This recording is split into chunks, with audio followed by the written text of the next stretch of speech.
Check out ASAP Law's books on judiciary and UPSC. Coupon code and details in description box. क्योंकि lockdown है तो वो लोग अंदर रह गए। अब उनके सिलसिले में इतनी ज्यादा गलत बातें मीडिया में करना और पूरा ब्लेम जो है कोरोना वायरस फैलने का उन पे रख देना, मैं ये समझता हूं ये बात सही नहीं होगी। ये लोग आए हैं और दिल्ली से मुंबई चले गए, लेकिन हमने उनके ऊपर इल्जाम लगा दिया कि इन्होंने डिजीज फैला दिया। और आप ये देखिए कि अब ये जज ने लिख दिया कि रिकॉर्ड पर कोई सबूत ऐसा नहीं है जिससे ये साबित हो कि ये 10 लोग कोरोना वायरस को स्प्रेड करने के लिए किसी तरह भी रिस्पॉन्सिबल हैं। हम उन्हें जेल में रखे हुए हैं, जबकि इन सब के 10 के टेस्ट निगेटिव हुए हैं। और वही जज ने कहा है कि जिसका अपना टेस्ट निगेटिव है वो कैसे कोरोना वायरस को स्प्रेड करेगा।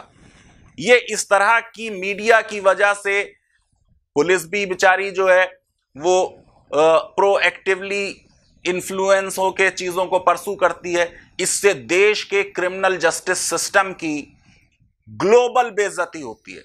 मैं ये समझता हूं कि हमने कोविड-19 को डील करने में जिस तरह का कम्युनलिज्म दिखाकर एक पूरी कम्युनिटी को, एक पूरी जमात को डेमोनाइज किया है, उससे कोई फायदा देश का नहीं हुआ है।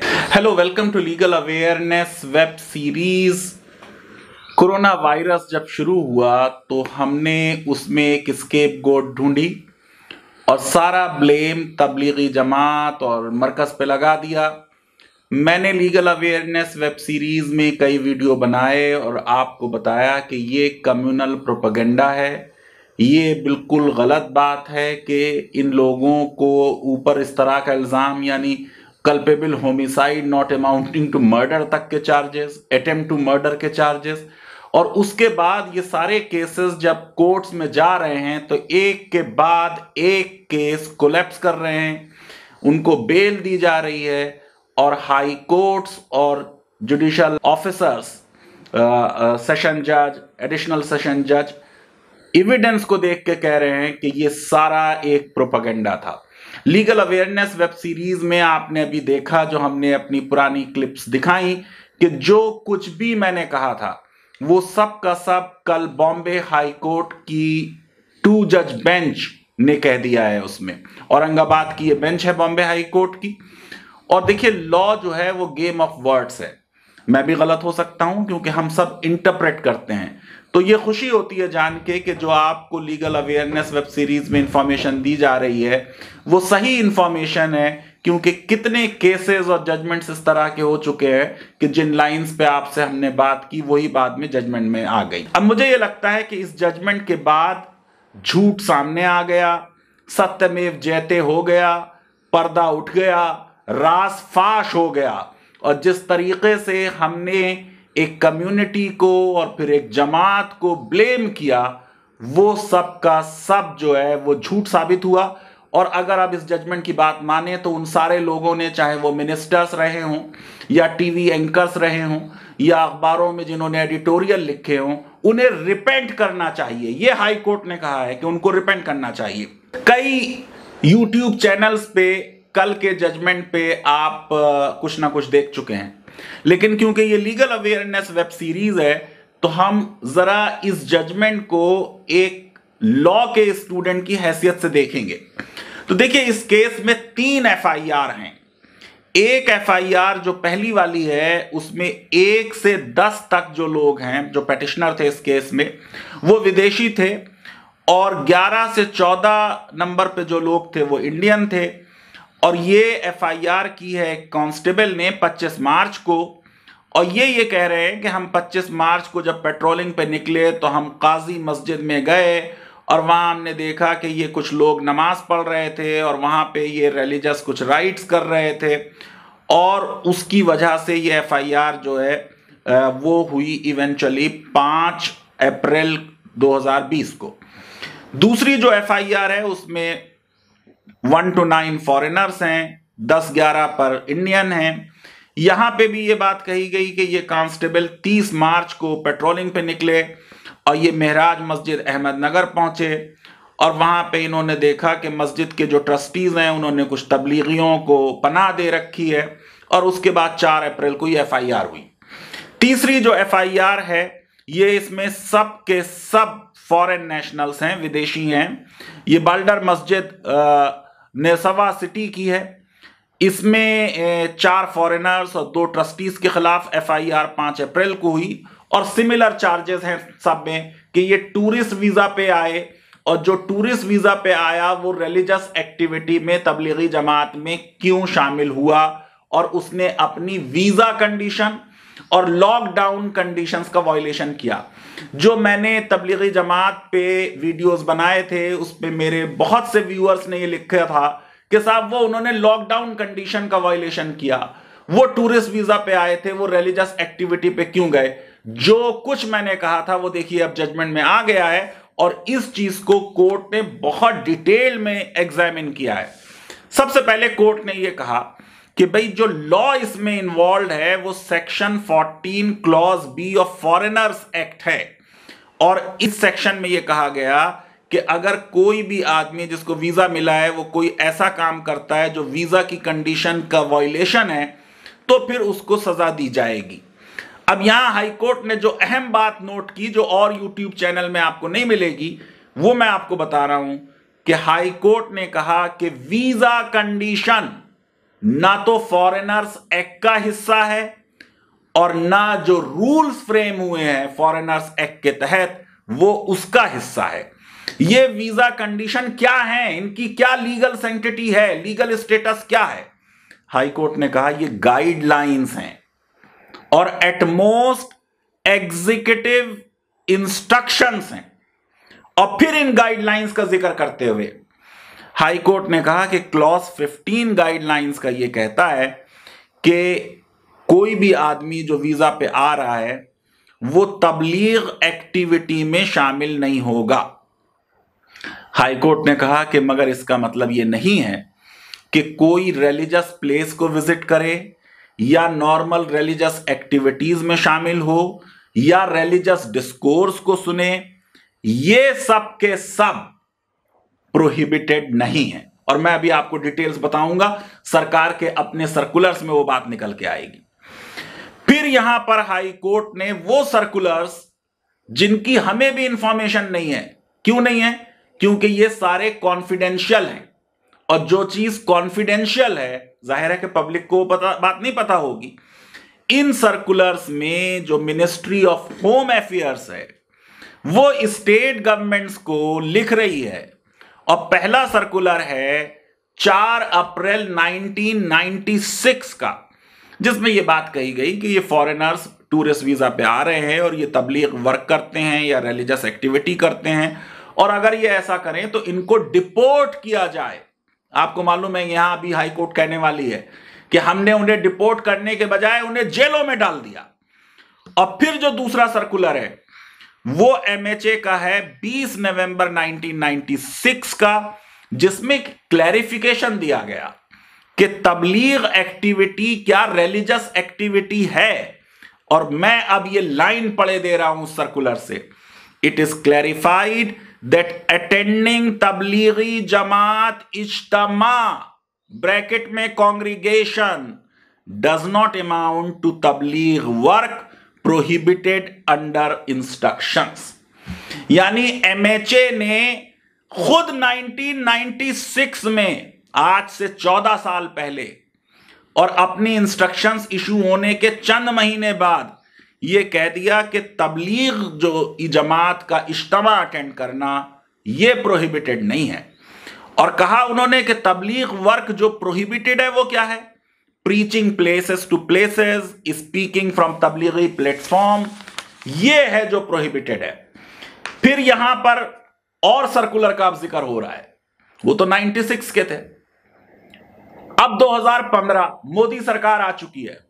15 अप्रैल 2015 का सर्कुलर है, जिसमें यह कहा जा रहा है कि भाई हमने ये नोट किया है कि significant number of tourist from Indonesia, Malaysia, Myanmar, Sri Lanka, Saudi Arabia, Algeria, France, UAE, कतार, बांग्लादेश और इजिप्ट टूरिस्ट वीजा पर यहां आ रहे हैं और वो रिलीजियस एक्टिविटी में इन्वॉल्व होते हैं। और यह कहा गया कि हम आपको जो पिछले दो हैं 10 अप्रैल 96, 20 नवंबर 96, वो गाइडलाइन साथ में अटैच की कि आप उनको फॉलो करें। फिर हाई कोर्ट ने नोट किया कि कोविड के बाद 4 सर्कुलर और इशू हो रहे हैं। 2 सर्कुलर आ रहे हैं 31 मार्च 2020 को और एक आ रहा है 2 अप्रैल 2020 को। और इसमें क्या कहा जा रहा है 31 मार्च में कि जो फॉरेन नेशनल्स हैं उनको आइडेंटिफाई किया जाए जो तबलीग एक्टिविटीज में इन्वॉल्व हैं, और ब्यूरो ऑफ इमिग्रेशन जो है वो penal action as per law उनके अगेंस्ट इनिशिएट करेगा। और इसमें यह भी नोट किया कि 2000 foreign nationals of 70 countries country में हैं। 2 अप्रैल 2020 को फिर एक बात सर्कुलर आ रहा है कि 960 फॉरेनर्स आइडेंटिफाई हुए हैं और ये जो तबलीग एक्टिविटीज में इन्वॉल्व हैं इससे लोगों की जानों को खतरा है।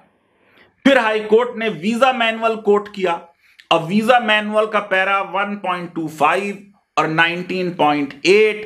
1.25 में लिखा है कि आप कोई रिलीजियस एक्टिविटी नहीं करेंगे और आप 19.8 में लिखा है कि जितने भी एप्लीकेंट तबलीगी जमात के लिए इंडिया आ रहे हैं उन सब के cases MHA ministry of home affairs को रेफर किए जाएंगे वीजा देने से पहले। ये जितने तबलीगी जमात से रिलेटेड लोग इंडिया में आए हैं इन सब ने अपने एड्रेस में मरकज तबलीगी जमात लिखा है। और देखिए उसमें क्या लिखा है 19.8 पैरा में कि जितने भी इंडियन मिशंस हैं विदेशों में, भारत के दूतावास, एम्बेसी, वो जो वीजा देते हैं वो फुल पर्टिकुलर्स उनके भेजेंगे, किस ऑर्गेनाइजेशन के हैं, स्पॉन्सर कौन है, क्या काम करते हैं, इंडिया में कौन कौन से प्लेसेस विजिट करेंगे, फाइनेंशियल स्टेटस क्या है, और ये सब के सब FRRO को और FRO को 14 दिन के अंदर अंदर इंडिया में आने के बाद रिपोर्ट करेंगे। अब ये दोनों पैराग्राफ जो हैं जो 2020 में सर्कुलर आए हैं उसमें रिप्रोड्यूस हुए हैं।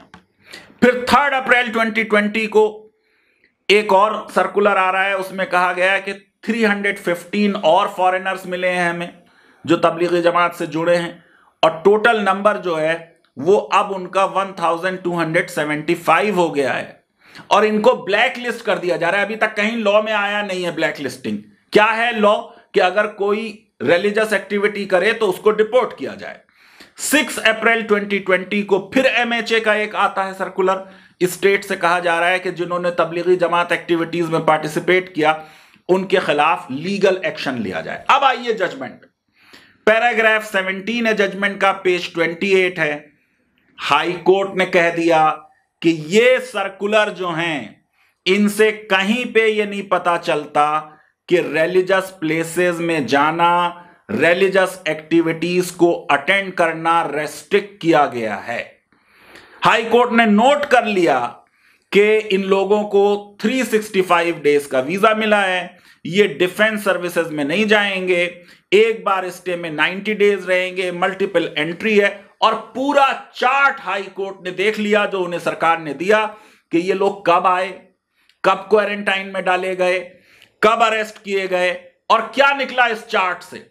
इस चार्ट से ये निकल रहा है कि ये सारे लोग या तो फरवरी में आए हैं या मार्च के अर्ली में आए हैं और ये फिर दिल्ली से आके भोपाल गए और अहमदनगर गए और उसके बाद इनको 30 मार्च से 17 अप्रैल तक क्वारंटाइन में डाला गया।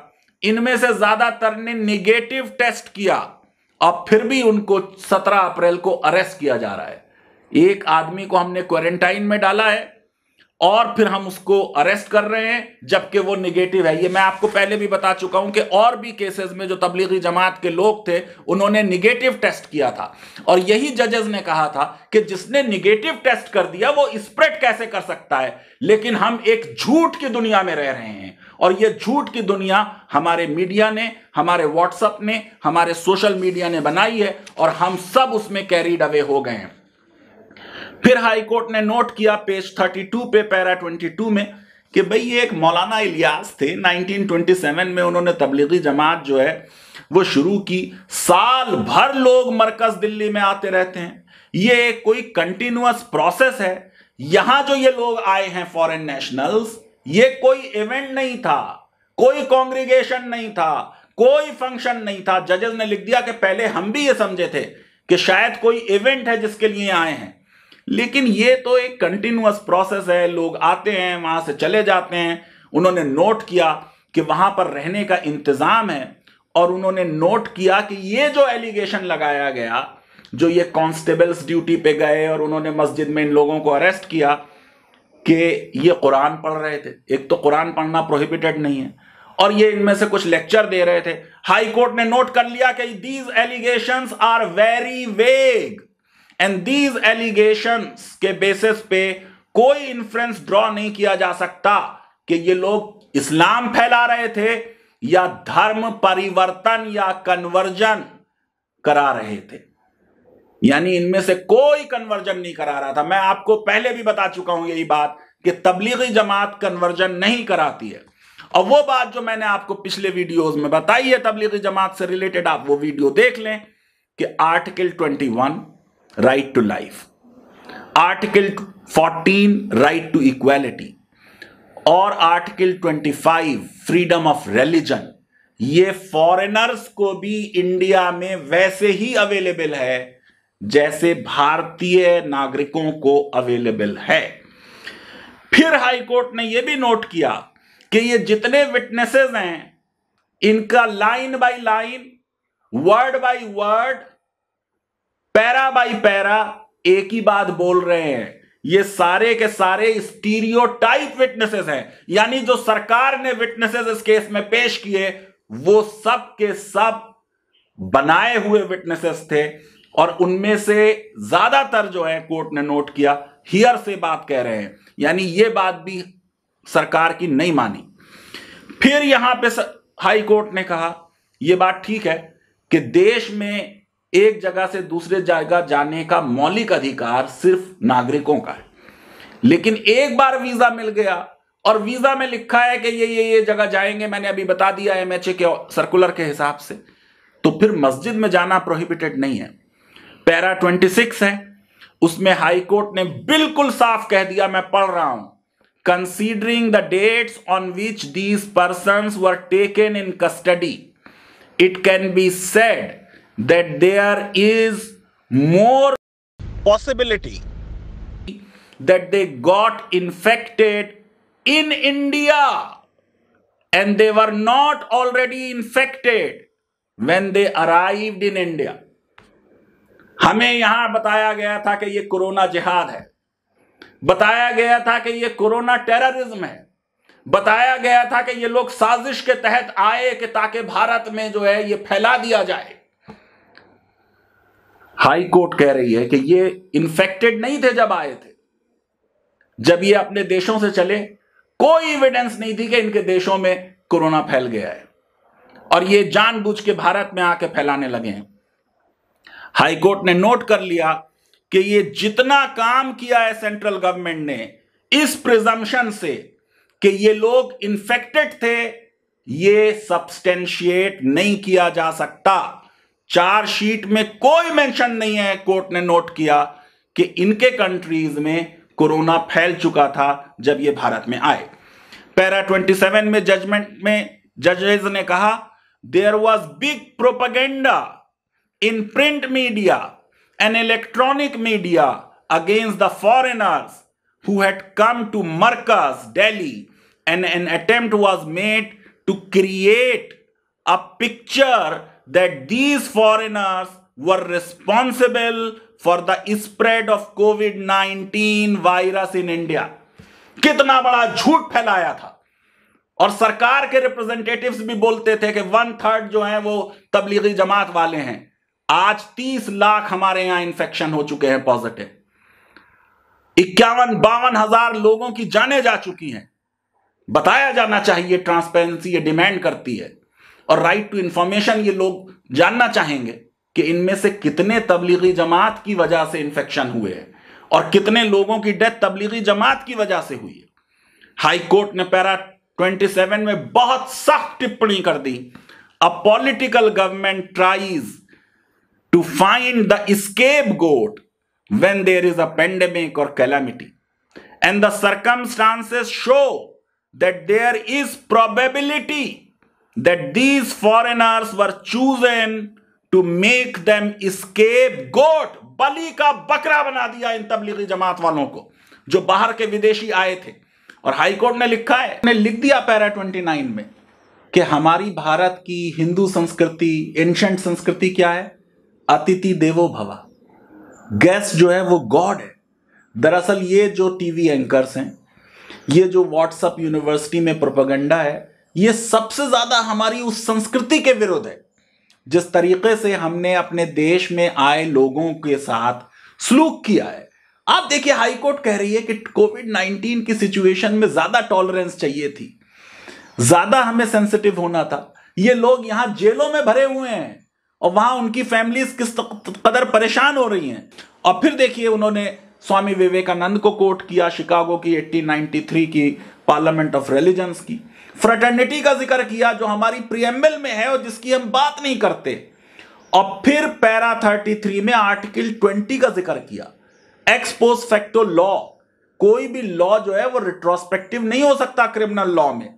अब यहां बात ये कही जा रही थी बहुत कि साहब वो लॉकडाउन की जो रेगुलेशन थी उसको वायलेट कर दिया। बड़ी डिटेल में हाई कोर्ट ने उसे एग्जामिन किया, एक पूरा पैरा लिख दिया मैलिस हेडिंग के साथ, और लिख दिया there is a smell of malice. सरकार का बहुत बड़ा इंडिक्टमेंट है, मैं समझता हूं इस बात पे। डिजास्टर मैनेजमेंट एक्ट का जिक्र किया और गाइडलाइंस का जिक्र किया, और कोर्ट ने कह दिया एप्लीकेबल नहीं है इस केस में, क्योंकि ये सारी गाइडलाइंस ये थी कि जो लोग इन्फेक्टेड कंट्रीज से आएंगे उनके ऊपर ये लागू होगी। 23 मार्च से 31 मार्च तक के जो रूल्स हैं उनको नोट करके गाइडलाइंस को लॉकडाउन की, कोर्ट ने कहा इनमें पर्पस था नो मूवमेंट। एक जगह से दूसरी जगह नहीं जाएंगे, सड़क पे नहीं जाएंगे, पार्क में नहीं जाएंगे, होटल में नहीं जाएंगे। हाई कोर्ट ने नोट किया कि ये जो पेटिशनर्स हैं, फॉरेनर, तबलीगी, इन्होंने कोई ब्रीच नहीं की है लॉकडाउन ऑर्डर की। पैरा 45 में लिख दिया कि मस्जिद में अगर कोई रह रहा है, इसका मतलब यह नहीं है कि उसने लॉकडाउन की वायलेशन की। मस्जिदें बंद थी, 23 मार्च से मस्जिदें बंद थी। कोई एविडेंस हाई कोर्ट के पास नहीं आई कि साहब ये मस्जिदें खुली हुई थी।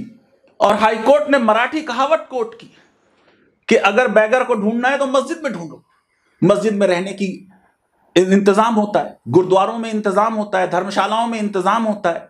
कोर्ट ने नोट किया माइग्रेंट वर्कर्स को इन सब जगह शरण मिली है, इसलिए मस्जिद में रहना जो है वो लॉकडाउन का वायलेशन नहीं है। अगर मस्जिद के ट्रस्टीज ने तबलीगी जमात वालों को मस्जिद में जगह दे दी, उन्होंने कोई रूल वायलेट नहीं किया। और फिर हाई कोर्ट ने पैरा 51 में कंक्लूजन निकाल दिया अपना और कह दिया कि महाराष्ट्र की जो पुलिस है, it acted mechanically, state government acted under political compulsion.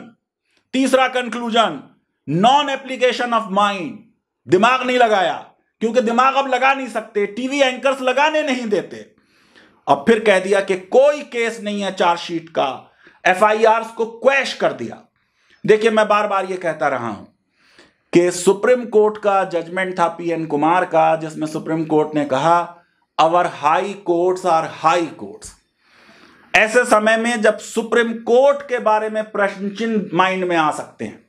अभी कल ही अपूर्वा विश्वनाथ ने आर्टिकल लिखा और देखा कि पिछले एक साल में जो फ्रीडम ऑफ स्पीच के केसेस हुए हैं उनमें ज्यादातर में रिलीफ नहीं मिली, और जिनमें रिलीफ मिली वो जर्नलिस्ट थे जो सरकार के क्लोज थे। विनोद दुआ को नहीं मिली रिलीफ। लेकिन हाई कोर्ट के जजेस अपनी इंडिपेंडेंट असर्ट करते रहे हैं। इमरजेंसी के दौरान भी जब सुप्रीम कोर्ट ने एडीएम जबलपुर वाला केस किया था और कहा था कि हम रिट ऑफ हैबियस कॉर्पस नहीं देंगे, उसी लॉ के बेसिस पे एक नहीं, दो नहीं, 9 हाई कोर्ट्स ने कहा था कि writ of habeas corpus will lie.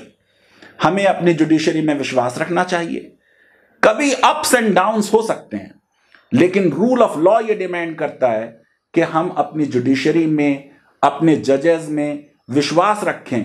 मैं समझता हूं कि इस जजमेंट ने एक बार फिर मीडिया की थ्योरी, सरकार की थ्योरी, मिनिस्टर्स और पॉलिटिशियंस की थ्योरी, तबलीगी जमात को डिमोनाइज करने की थ्योरी, ये सारी थ्योरीज रिजेक्ट कर दी हैं।